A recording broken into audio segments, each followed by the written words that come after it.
Yasminavadikamastu Madhvishavai Om Shanti Shanti Shanti Om Peace Peace Peace Om Bolo Sadguru Shivananda Maharaj Ki Om Guru Shri Guru Vishnu Devananda Maharaj Ki Jai. Om Namah Shivaya. Om Namah Shivaya. So we had two satsangs in which I was talking about the topic of evolution and maturity throughout our life, or in the yogic tradition throughout our life times. We have many, many lives. And I described how during these states of evolution, nature itself creates a mechanism by which things feel to be dear, or things feel to be good. And we think, or we feel, that this dearness or this goodness is in the thing itself, in and of itself. But the yogic vision shows us, and reality itself shows us, that the thing is good as it serves a higher purpose. As long as it serves its purpose, it is good.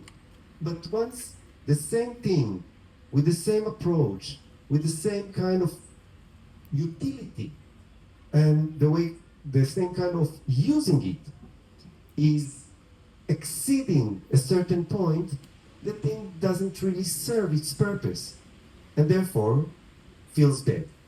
So I gave an example of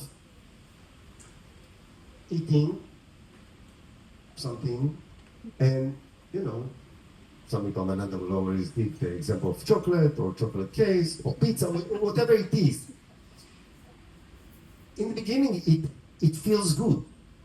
It creates a sensation, an experience that is undeniable. It feels good. And, from learning arithmetics in kindergarten or first grade, we learn. If you have one apple and another apple, now you have two apples. And you bring another one, you have now three apples. You have more. And they say the more the merrier. So, having more is seeming to be the ideal. Accumulating more, getting more seems to be the goal. Because if you found something good, take it, grab it, protect it, make sure whatever you have, protect it, and make sure that you gain more of it. Why? Because it's good. Find it, annihilate it. But the thing is that we see that sometimes as we take more, the goodness that was experienced dwindles, and in fact, it starts to have a reverse effect. The more that we take, it starts to feel not so good. And eventually it starts to feel like dead. And really, I feel worse. So it's really confusing. Now, I said about, eating and fasting. But the nature makes sure that at least, 6, 7, 8 hours a day, we are not eating. She is really making sure that we are not doing it by making us sleep. Because otherwise, there is no control over this guy. It's like he's having one meal for 18 hours in the day. So at least for 6, 7, 8 hours, we are fasting. And then we have a breakfast. What is the breakfast? It's breaking of the fast. You were fasting for so many hours, now you're breaking it. So Is fasting good? Well, you'll go to any naturopathy, practitioner and Ayurvedic practitioner. They will tell you fasting, very, very good. So what you should do now? Fast all the time? No, they will tell you, what are you doing? You're depleting your system. So should I eat? Of course. Eating is good. So you eat, and then they'll tell you, what are you doing? You are totally blocking your system by overeating. You are spoiling your digestion. So both eating and fasting are good when they support, when they serve the balance of the system, when they support the homeostasis of the system, when they support the well-being of the system. They are not good in and of themselves, they are good as servants. Now we talked about well-being itself. As I said, sometimes people are becoming health freaks and they are checking all the time the newest inventions, the newest formulas, just to make sure that they keep the balance, that they keep the harmony, that they keep their well-being. The yogis are telling them, what are you doing? Well-being is not for you to spend all your life on it. It should not make you its slave. It should serve you in going out and becoming, a blessing to the world. Share your gifts. And of course, as you do it, you may get unbalanced. As I gave the example of the guitar, that tuning the guitar and tuning the strings is not for the sake of tuning the strings. It is for the sake of playing the music eventually. But as we play the music and string the strings, we get them out of balance and then we have to retune them. But then we said that, sometimes we now think that, doing good to the world, being a blessing to the world is the thing. And when you actually do good to others, as we said, it feels really good. But sometimes we can take also this too much. And we have to realize something else that it serves. What does it serve? And I said sometimes it's like, you have to climb, when you climb a ladder, you have to let go. You have to let go of your perceptions, of your cognitions, of your mindset, of your understanding. You have to let go in order to grasp something higher. But today when I meditated, it came to me that sometimes it's not so easy. It's not as easy as, letting go of a ring of a ladder. It's something else. And the example that came into my mind is the example of an orange. Well, it's quite obvious why. I don't know why orange, for God's sake. Of all colors, So, wearing orange all the time, sometimes it becomes a samskara. So, why on earth an orange? Because, you see, when an orange grows, and I must tell you, I'm an urban, an urban child. I was always, in a city, so I never saw how things, grow. We didn't have fruit trees in our garden when I was a child. So I never saw things grow. We went to the supermarket or we went to the market and, we bought, a pomegranate or an orange. But then when I was staff in our Tel Aviv center, one day our neighbor brought us a small tree of pomegranates. And, it slowly grew, 1 year, second, and then 1 year, it started to have flowers, beautiful flowers. And it's like, your child is like, whoa, he's walking. My small pomegranate tree, it started having flowers. Then I think after another 1 or 2 years, one of the flowers got pregnant. This was for me, this was like a shock. Like, a flower gets pregnant? The flower started to become bulgy, and all of a sudden, I understood that that flower is becoming that pomegranate. And the crown that you see on the pomegranate, this is the flower that got calcified. And it was like, wow, a shock.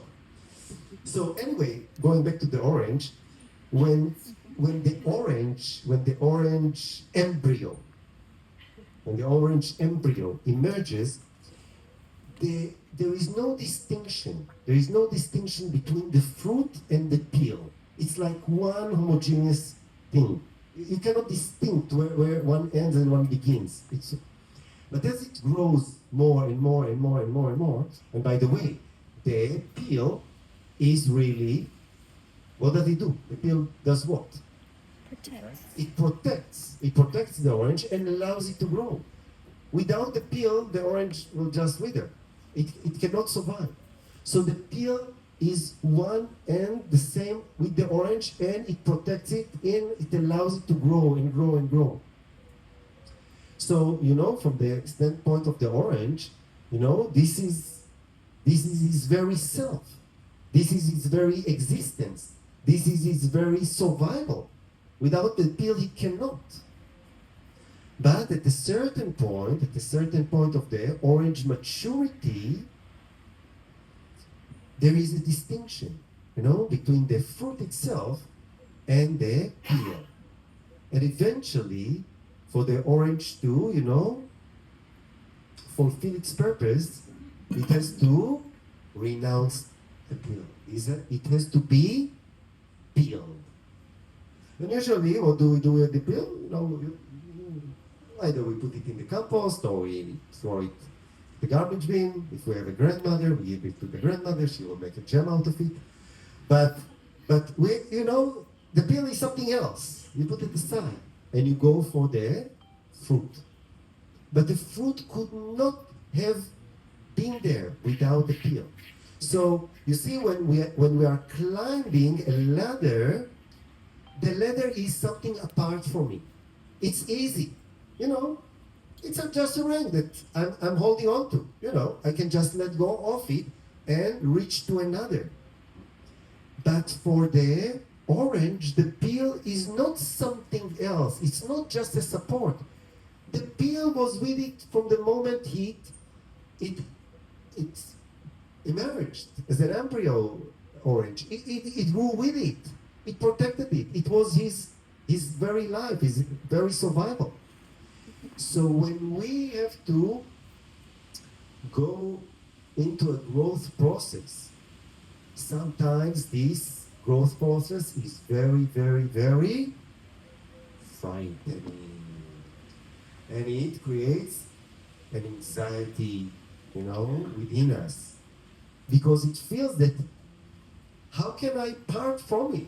It is me. It's not separable. It's me. If I will take it off, I will not be myself anymore. And this is depicted in the Bhagavad Gita with Arjuna's lament and hopelessness and helplessness in seeing those things that are most dear to him. Those father figure, his grandfather figure that, brought him to be who he is. He's going to have to find them and have a disunion from them. And although Arjuna is the most courageous one, the most vulnerable, he cannot stand it. He just collapsed. He has an anxiety attack. So, although sometimes, the teacher will tell us, just let go. For us, and he say, it's easy. Subjectively, it's the most difficult thing ever. But, with time, sometimes the peel will start to separate more, and sometimes You know, if you try to do it when the orange is immature, it will take, you know, more effort and will wound the orange. But when the orange is totally mature, you know, the peel will just peel off so easily. And the teacher will tell us, peel it off, because otherwise, if you want, because if you say no, but I want the protection, I want the peel to protect me, to be with me. Well, nature itself will show you that it's overdue. It will start to get moldy. It will start to disintegrate. It's not meant to be there forever. You have to be wise. Not to peel too early, not to peel too late. I remember Swami Supananda will always saying, you know, because sometimes we have the urge to, you know, okay, get liberated, you know, push it. They say, no. Slow and steady wins the race. We say, these things that you want to, you know, remove, the ignorance. Right now, it is your protection. It's like, how do you call this over the, if you have a wound, you have a scab? Scab. It's like, you would say, if you pull the scab too early, the wound will reopen. You have to allow, although the scab will be removed eventually. Its purpose is to fall off. But right now, it is protecting the skin.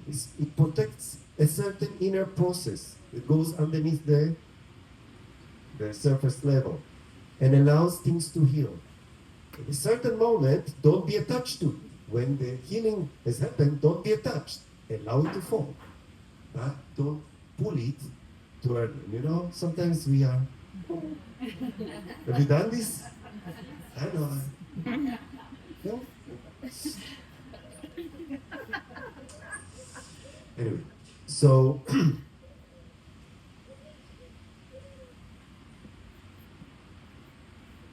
the stage where we came to was about trying to do good in the world. The thing is that we do it with an expectation. We do good in the world in order to... Why do we do good in the world? Tell me. Why do we do good in the world? In order to... Feel good. Okay. But we do good with an expectation that our effort to do good will... Brings harmony. Right, will bring harmony, will remove inequality, will bring, you know, justice and fairness, because the world is so unfair. The world is so unjust, right? And we believe, and we wish, and we desire that with our actions, we will be able to bring harmony. We will be able to bring justice. We will be able to bring, you know, fairness into the world. So I'll just end with this idea. And by the way, you should not abandon the doing good. You should not abandon the doing good. But we have to understand that there is something else. So I'll just tell a short story. Some of you have taken TTC with me, might have heard this story. For many years, during Christmas Day, we had like this kind of tradition in the Tel Aviv Center to see a movie about the lives of Jesus. For many years, we saw a beautiful a masterpiece. It's not a movie; it's really a masterpiece by the great Zeffirelli. It's called Jesus of Nazareth. It's a 9 hours movie. Amazing masterpiece. Every year, you know, it was a marathon. Everybody would come see the people. After a while, you know, okay, 9 hours. So we found a short version, 3 hours. Okay. But after a while, you know, it was the audience dwindled until sometimes we got only two, only one person would see. Then one year I was by myself. I said, okay, I want something else. Let's find out something else. So I looked at YouTube and I found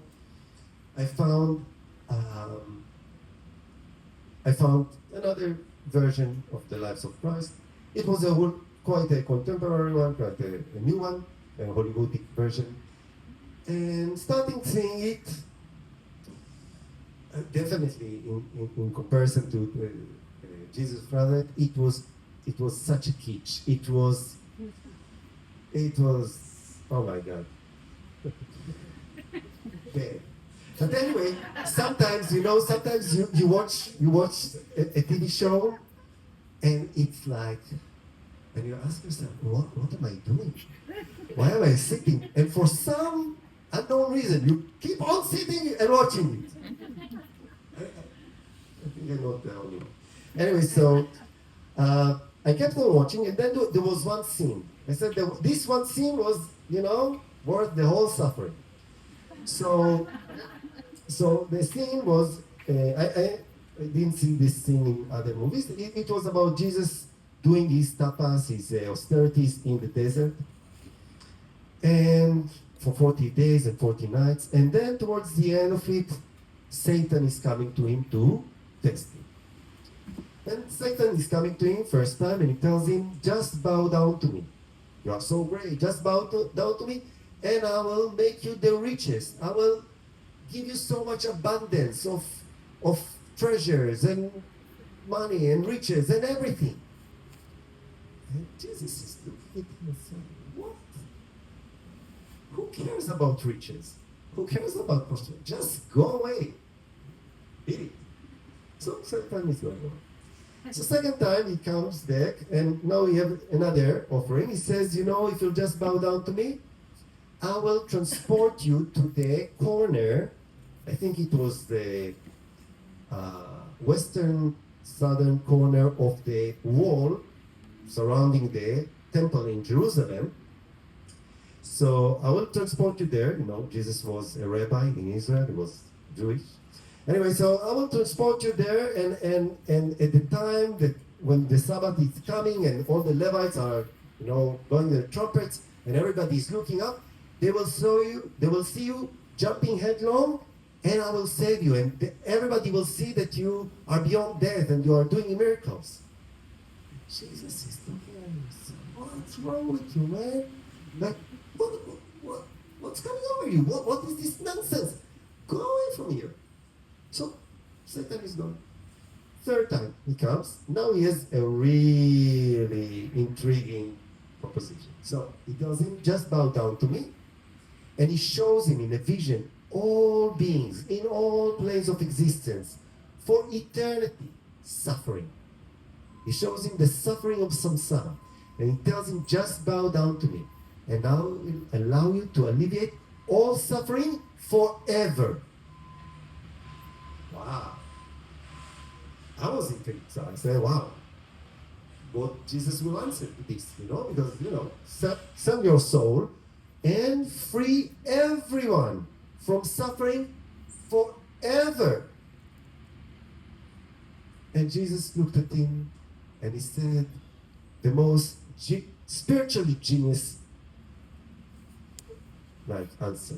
Really spiritually genius answer. He says, this is not the will of the Father.